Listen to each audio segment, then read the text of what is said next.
तर नमस्कार मित्रांनो, मी मनोज आणि आजचा स्पोर्ट्सचा तिसरा दिवस होता. सकाळी सकाळीच आपण ग्राउंडला पोहोचलो.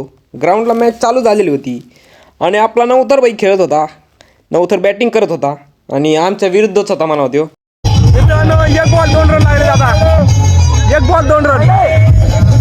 भाऊ, एवढी इंटेन्स मॅच चालली ना, एक बॉलमध्ये 2 रन पाहिजेत आणि एकदम सगळे शांत सगळे उभं राहिले आता.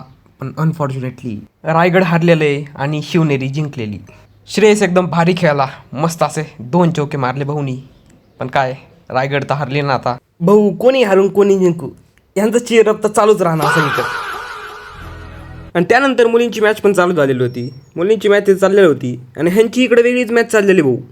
थोडं फिरून ह्यांच्याकडे आलेलो होतो, ह्यांची इकडे वेगळीच पार्टी चाललेली भाऊ.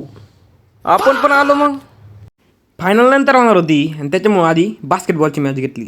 बास्केटबॉलची मॅच तोरणा वर्सेस शिवनेरी होती. शिवनेरीने टॉप मारलं आणि नंतर सुरू झाली रायगड वर्सेस प्रतापगड. एकदम खासाटून मॅच झालेली. धीरजभाई खेळत होता आपला. आम्ही रायगडकडून सपोर्ट करीत होतो, धीरजला पण सपोर्ट करीत होतो मी. पण अनफॉर्च्युनेटली इथं पण रायगड हारलेली. आमचं लकत नाही राव. त्यानंतर क्रिकेटची फायनल होती आणि क्रिकेटची फायनल पण इथं तोरणा टीम जिंकलेली. जाऊ दे आता, आमच्या रायगड टीमनी पण लय भारी केलं. एकच बॉल राहिला होता पण त्याच्यामध्ये हारलं. सुदर्शन आपला रायगडचा झेंडा घेऊन फिरवतोय आणि शेवटीला इथं मस्त असं डान्स करून घेतला. जर आजचा ब्लॉग आवडला असेल तर लाईक आणि शेअर करून टाका.